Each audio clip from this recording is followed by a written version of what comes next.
Good morning, students. I am your Sanskrit teacher, Mr. Parikshit Rana. Welcome you to this YouTube channel.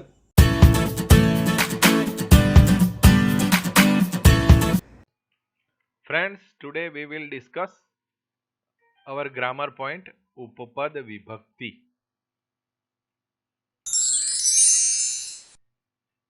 शायद हमें ये दो table की जरूरत पड़े, इसलिए मैंने यहाँ पर ये दो टेबल रखे हुए हैं. इट इज अकारांत पुल्लिंग एंड आकारांत स्त्रीलिंग.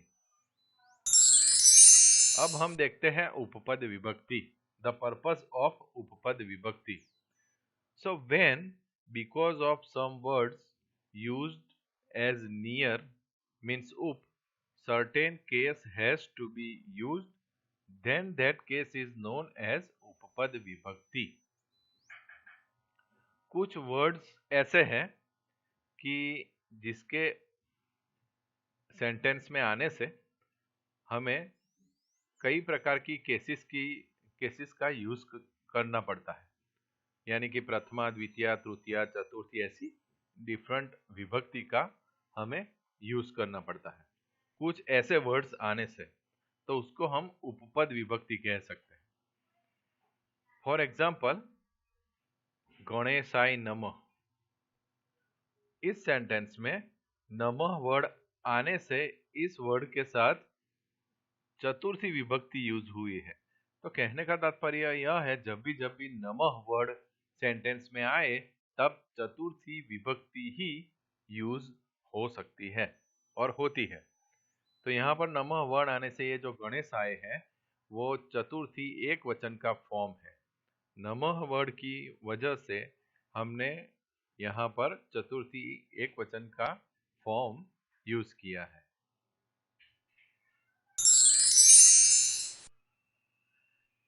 ये रेड कलर में आप जो देख रहे हो वो सारे इसके वर्ड्स हैं. ये वर्ड्स आने से डिफरेंट केसेस यूज होती हैं. वन बाय हम इसको डिस्कस करते हैं. When in the sentence word like उभयतः, परितः, प्रति, विना, अंतरा और निकषा are used, then second case has to be used. कहने का तात्पर्य यह है कि आपके सेंटेंस में ब्लैंक के बाद वाला वर्ड, ब्लैंक के आगे वाला वर्ड या ब्लैंक के बाद वाला वर्ड अगर उभयतः हो, परितः हो, प्रति, विना, अंतरा या निकषा हो तो ब्लैंक में सेकंड केस का फॉर्म यूज होता है. फॉर एग्जाम्पल, डैश प्रति प्रकाशते विद्युत. अब यहाँ पर डैश के बाद वाला वर्ड क्या है? प्रति है. ये रहा, ये प्रति वर्ड. तो हमें ये सारे वर्ड एग्जाम में नहीं देंगे, सिर्फ ये ऐसी ब्लैंक दी जाएगी. तो हमें ये ब्लैंक के बाद वाला प्रति वर्ड है, इसीलिए हमें सोचना है कि यहाँ पर ब्लैंक में सेकंड केस ही यूज हो सकती है. According to this sentence, according to the rule, if these words are used, it means the second case is used. तो प्रति वर्ड है, इसीलिए हमें ब्रैकेट में से सेकंड केस वाला वर्ड यूज करना है. ओके. तो यहाँ पर जो वर्ड है वो वृक्ष है. मेन वर्ड क्या है इन तीनों में? वृक्ष. वृक्ष यानी अ एंडिंग मैस्कुलाइन जेंडर. तो अ एंडिंग है, तो अ एंडिंग में ये प्रति वर्ड है. तो इसमें से कौन सा वर्ड सेकंड केस का है वो हमें सोचना है. देखो, ये वृक्षात, आत वर्ड कहाँ पे आता है? तो आत, वृक्षात, वृक्ष, वृक्ष के साथ जो आत लगा हुआ है वो पंचमी एक वचन में आता है. यहाँ वृक्षस्य, जो श्य लगा है वो षष्ठी एक वचन में आता है. तो यहाँ पर जो वृक्षम है वो सेकंड केस सिंगुलर में आता है. तो सही आंसर क्या है? वृक्षम. मीन्स ये वृक्षम जो वर्ड है वो सेकंड केस का वर्ड है, इसीलिए है ब्लैंक में क्या आ सकता है? वृक्षम. अगर आप टेबल देखोगे तो भी पता चलेगा. देखते हैं, चलो जन का टेबल. देखो यहाँ पर जन्म, उसी तरह वहां पर क्या था? वृक्षम, द्वितीय विभक्ति.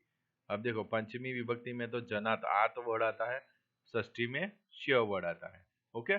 तो सही आंसर क्या है? जन्म, यानी वहां पर वृक्षम. दूसरा सेंटेंस देखते हैं. When in the second when in the sentence word like sah, sardham, samam, alam are used, then third case is used. जब भी ब्लैंक के बाद वाला या इससे पहले वाला वर्ड इन चारों में से कोई एक हो तो हमें तृतीया विभक्ति यूज करनी है।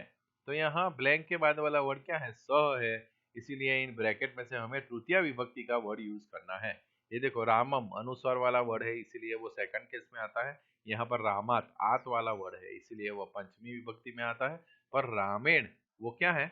आप टेबल देखोगे, जन का टेबल देखोगे तो तृतीया विभक्ति में जनेन वर्ड है तृतीया सिंगुलर में, उसी तरह यहाँ पर रामेण है। तो सीता रामेण सह वनम गच्छति। अब आपको मैंने कहा कि तृतीया एक वचन का वर्ड है ये, पर तृतीया द्विवचन और बहुवचन भी आ सकता है। पर वो कैसे पता चलता है? ये सेंटेंस के हिसाब से पता चलता है। अगर इसमें प्लूरल की जरूरत है तो प्लूरल का फॉर्म आएगा, द्वितीय विभक्ति की जरूरत होगी तो द्वितीय विभक्ति आएगी। पर यहाँ तो सिर्फ सिंगुलर सीता की बात हो रही है, राम की बात हो रही है, इसीलिए सीता रामेण सह वनम गच्छति।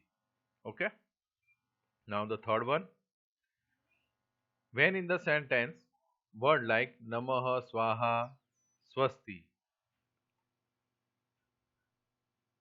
यानी इन तीनों में से कोई एक वर्ड, यहाँ वर्ड लिखा है मैंने, वर्ड्स लिखना चाहिए, पर कहने का तात्पर्य यह है कि तीनों में से कोई एक वर्ड ब्लैंक के बाद आए तो हमें फोर्थ केस यूज करनी है। तो नमः वर्ड है यहाँ पर ब्लैंक के बाद, इसीलिए हमें फोर्थ केस, यानी तो आप फोर्थ केस डेटिव सिंगुलर में देखोगे तो सारे वर्ड आई वाले होंगे। सी भी अ एंडिंग है। आप जन का टेबल याद करो तो जनाई होगा उधर, उसी तरह यहाँ क्या आ सकता है? सिवाय। तो सिवाय नम, ये शिवम सेकंड केस का वर्ड है, शिवस्य षष्ठी एक वचन का वर्ड है, इसीलिए सही आंसर क्या है? शिवाय। उसी तरह जब रूते और प्रभृति इन दोनों में से कोई एक वर्ड आए तो हमें फिफ्थ केस यूज करनी है। अब फिफ्थ केस वाले आप जानते हो कि सारे वर्ड आत वाले आते हैं, आगे ही हमने अभी अभी डिस्कस किया। तो रूते, ये देखो ब्लैंक से पहले वाला वर्ड क्या है? रूते है, इसीलिए हमें इन तीनों में से पंचमी विभक्ति का वर्ड ढूंढना है। यहाँ ज्ञानस्य षष्ठी विभक्ति है, ये ज्ञानम द्वितीय विभक्ति है, तो सही आंसर क्या है? ज्ञानात। आत, आप ज्ञान वर्ड उसी तरह जन वर्ड देखोगे तो वहां जनात होगा, यहाँ पर क्या है? ज्ञानात। उसी तरह कृते, अग्रे और पुरतः इन तीनों में से कोई एक वर्ड आ जाए तो हमें कौन सी विभक्ति यूज करनी है? सिक्स्थ केस यूज करनी है। बाय मिस्टेक यहाँ पर 3 लिख दिया है, इसको इग्नोर करना। तो कहने का तात्पर्य यह है कि यहाँ कृते, अग्रे और पुरतः में से कोई एक वर्ड हो तो हमें सिक्स्थ केस यूज करनी है। यहाँ ब्लैंक के बाद वाला वर्ड क्या है? पुरतः है, इसीलिए डैश पुरतः दुर्जन न तिष्ठति, यानी सज्जन के आगे दुर्जन टिकता नहीं है। पुरतः मीन्स आगे, पृष्ठतः मीन्स पीछे। तो यहाँ पर षष्ठी विभक्ति के सारे वर्ड कैसे आते हैं? षष्ठी एक वचन में श्य वर्ड आता है, आप जानते ही हो। पंचमी में आत आता है, इसीलिए ये पंचमी विभक्ति का वर्ड है। ये है सेकंड केस का वर्ड है, और ये है श्य आया, इसीलिए ये क्या है? षष्ठी विभक्ति का वर्ड है। सो सही आंसर सज्जनस्य, सज्जनस्य पुरतः दुर्जनः न तिष्ठति। ओके, बोर्ड में भी उसी तरह आपके गुजरात बोर्ड की बात चल रही है, और गुजरात बोर्ड में क्वेश्चन नंबर यहाँ मैं लिखना भूल गया हूँ, पर 37 नंबर का जो क्वेश्चन है वो 37 नंबर क्वेश्चन जो है 37 या 47 वो उपपद विभक्ति से रिलेटेड क्वेश्चन है। तो यहाँ पर बोर्ड में इस तरह ही क्वेश्चन पूछा जाएगा। आप देखो यहाँ पर उपपद विभक्तेः प्रयोगम कृत्वा रिक्त स्थानम पूरयत, आपको ब्लैंक फिल अप करने के लिए ही कहा जाएगा। यहाँ पर देखो वीना वर्ड आया है, वीना वर्ड आया है तो कौन सी केस यूज करनी है? देखो ये पूरी सारी उपपद विभक्ति में एक वीना ऐसा वर्ड है जो 3 केस में यूज होता है। ये वीना वर्ड के बाद सेकंड केस भी आ सकती है, वीना वर्ड के बाद पंचमी विभक्ति भी आ सकती है, और वीना वर्ड के बाद सेकंड द्वितीय विभक्ति भी आ सकती है, तृतीय विभक्ति भी आ सकती है और पंचमी विभक्ति भी आ सकती है। तीनों विभक्ति यहाँ पर यूज हो सकती है। तो यहाँ पर जो अगर हम सेकंड केस यूज करें तो विना कारणम आंसर आएगा, वो सही है।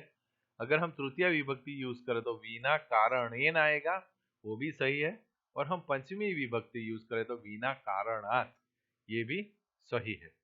सो विना कारणात दुर्घटना न भवति। पर इन तीनों में से हमें ये दिया गया है कारणेन, या आपकी ब्लैंक में ब्रैकेट में कारणम और कारणात तीनों नहीं देंगे, कोई इन तीनों में से जो सही कोई भी एक आंसर यहाँ पर दिया जाएगा। सो कारणस्य षष्ठी विभक्ति है, कारणेन तृतीय विभक्ति है, कारणः प्रथमा विभक्ति है। तो यहाँ कारणेन जो है वो तृतीय विभक्ति का वर्ड है।